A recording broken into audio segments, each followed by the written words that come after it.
টাকা নাই। What is this? মিডিয়ার কারণে টাকা লাগবে না।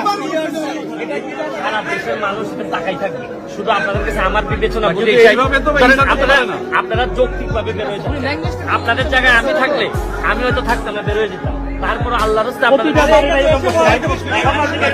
শুরু করিতেছি মহান আল্লাহর নামে, যিনি পরম করুণাময় এবং অত্যন্ত দয়ালু। নিউ ইয়র্কে এসে পৌঁছাইছি, এখন নিজের ভাগনার গাড়িতে করে আমাকে আমার বোনের বাসা থেকে নিয়ে যাচ্ছে আমার মা যে বাসায় থাকেন এই বাসায়। তো যদিও এটা নিয়ে খুবই আমি চিন্তিত ছিলাম বা কথা বলা দরকার আমি ভাবতেছিলাম, বিভিন্ন কথাবার্তা হয়। এটা আসলে আমি আপনাদের কাছে মানে আল্লাহর রাস্তায় চাই যে এটা বন্ধ করতে হবে। এটা যদি বন্ধ না করেন মানে অনেক মানুষের অনেক নির্যাতন হয়, অনেক কষ্ট হয়। এইসব যন্ত্রণা আপনাদেরও, আমি প্রায়ই হয়তো এইভাবে যন্ত্রণা আপনাদেরকে দিতে হবে, আপনাদেরও নিতে হবে, আর আপনাদের যন্ত্রণাও আমি নিব।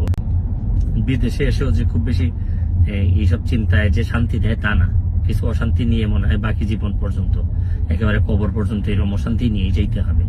আমার জীবনে অনেকগুলা ভুল সিদ্ধান্ত, ভুল কাজ আছে আমার জীবনে, আমি মানুষ হিসেবে অনেক ভুল করছি।